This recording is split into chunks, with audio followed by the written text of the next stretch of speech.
I am so glad you're joining us today for a reading from the Jesus Storybook Bible. Remember, this book helps us see the stories in the Bible and remember Jesus and what he did for us in each story. So, get your book if you have it, get ready to follow along and read along with the story, and then at the end of the story, there'll be a fun activity that you can do with your family.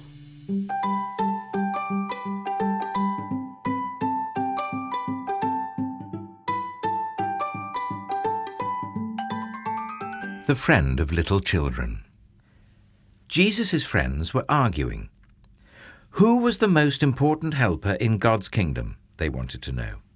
I am, James said. No, you're not, said Peter. I am. Nonsense, Matthew said. I'm the cleverest. No, you're not. Yes, I am. Yes, no, I am. Yeah. This silliness went on and on like that for some time. You see, Jesus' friends had started thinking they had to do something to make themselves special to Jesus, that if they were the cleverest or the nicest or something, Jesus would like them best. But they had forgotten something God had been teaching his people all through the years, that no matter how clever you are, or how good you are, or how rich you are, or how nice you are, or how important you are, none of it makes any difference. Because God's love is a gift, and as anyone will tell you, the whole thing about a gift is it's free. All you have to do is reach out your hands and take it. So while Jesus' friends were arguing, some people who knew all about getting gifts, in fact, you might say they were gift experts, had come to see Jesus. Who were they? They were little children. Jesus' helpers tried to send them away. Jesus doesn't have time for you, they said. He's too tired. But they were wrong. Jesus always had time for children. Don't ever send them away, Jesus said.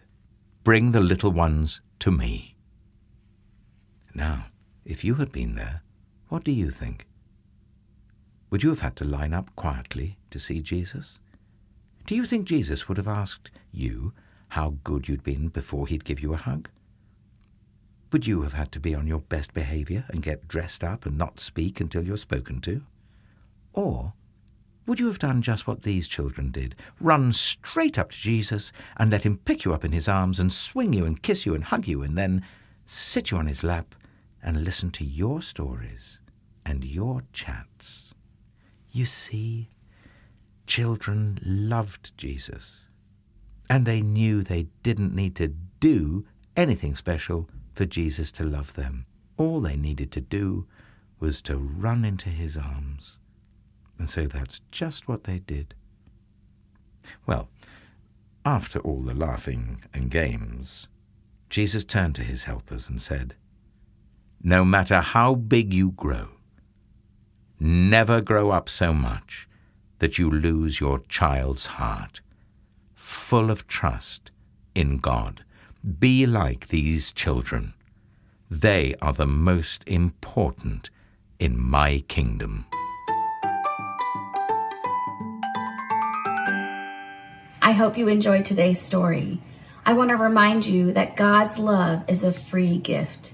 All you have to do is reach out your hands and take it.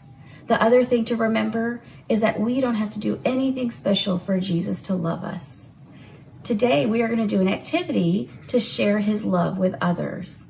So get out your construction paper, or you can get out your regular paper, whatever you have at home, and you get some markers, or you can get crayons, or you can get some colored pencils or pens, whatever you have to make a pretty picture or make a card and make it for someone you love. It could be your neighbor, it could be a family member, it could be someone far away, and make the picture and make sure you sign it with love and then put your name on it.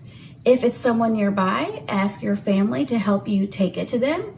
You can take it to their door and surprise them. You can mail it to someone who's far away. But either way, just make it a great picture so you can share his love with others.